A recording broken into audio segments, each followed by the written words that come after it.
Kepala sekolah sebagai administrator disusun oleh Muhammad Farid Lasya dengan NIM 1911306032, Prodi PGMI 1 semester 4, mata kuliah Administrasi Pendidikan dan Supervisi. Dosen pengampu Bapak Riswandi MPD.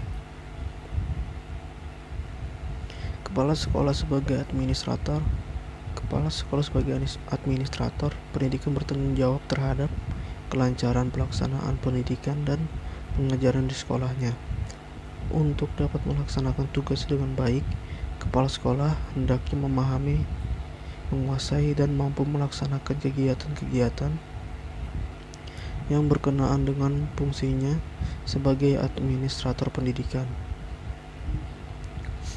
Dalam setiap kegiatan administrasi terkandung di dalamnya fungsi-fungsi perencana, perorganisasian, dan pengawasan kepegawaian.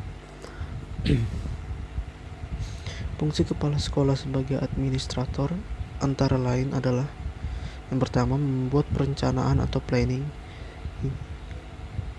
menyusun organisasi sekolah, bertindak sebagai pengarah, bertindak sebagai koordinator, dan melakukan pengawasan. Yang pertama, membuat perencanaan atau planning. Perencanaan merupakan salah satu syarat mutlak bagi suatu organisasi atau lembaga dan bagi setiap kegiatan, baik perorangan maupun kelompok. Tanpa perencanaan atau planning, pelaksanaan suatu kegiatan akan mengalami kesulitan atau bahkan kegagalan. Kepala sekolah harus memiliki perencanaan yang matang. Yang kedua, menyusun organisasi sekolah. Organisasi merupakan salah satu fungsi pokok dalam suatu administrasi. Tanpa menggabungkan dan mempersatukan fungsi-fungsi administrasi, tidak akan membawa manajemen pada tingkat yang sempurna. Kepala sekolah sebagai administrator pendidikan perlu menyusun organisasi sekolah yang dipimpinnya dan melaksanakan pembagian tugas serta wewenangnya kepada guru-guru dan pegawai sekolah sesuai struktur organisasi sekolah yang telah disusun dan disepakati bersama. Ketiga, bertindak sebagai pengarah. Pengarahan adalah kegiatan membimbing anak buah dengan jalan memberi perintah atau komando, memberi petunjuk, mendorong semangat kerja, menegakkan disiplin, memberikan berbagai usaha lainnya agar mereka dalam melakukan pekerjaan mengikuti arahan yang ditetapkan dalam petunjuk, peraturan atau pedoman yang telah ditetapkan. Dengan adanya pengarahan yang baik dan berkelanjutan akan menghindarkan kemungkinan terjadinya persaingan yang tidak sehat antara bagian atau antar personel sekolah atau kesimpangsiuran dalam tindakan. Yang keempat, bertindak sebagai koordinator. Pengkoordinasian adalah kegiatan menghubungkan orang-orang dan tugas-tugas sehingga terjalin kesatuan dan keselarasan keputusan, kebijaksanaan, tindakan, langkah, sikap, serta tercegah dari timbulnya pertentangan, kekacauan, kekembaran, atau duplikasi kekosongan tindakan.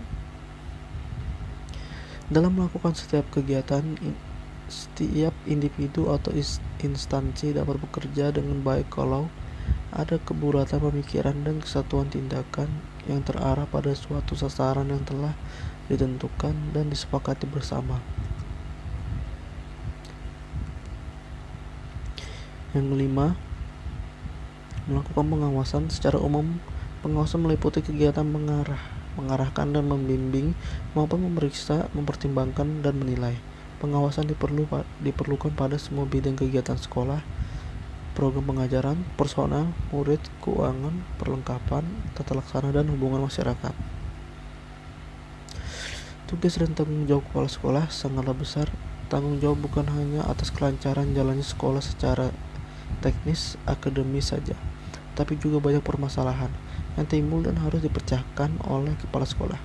Fungsi utama kepala sekolah sebagai pemimpin pendidikan ialah menciptakan situasi belajar mengajar sehingga guru dapat mengajar dan murid-murid dapat belajar dengan baik.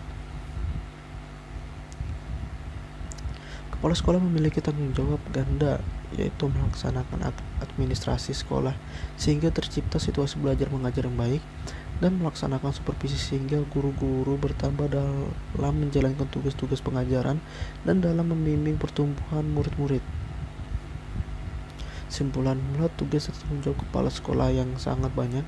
Di samping sebagai administrator yang bertanggung jawab terhadap kelancaran aktivitas sehari-hari, kepala sekolah juga harus pandai memanfaatkan kondisi dan situasi, meneliti dan menentukan syarat-syarat mana sajakah yang diperlukan untuk kemajuan sekolahnya sehingga tujuan pendidikan dapat tercapai dengan baik. Sekian, dan terima kasih.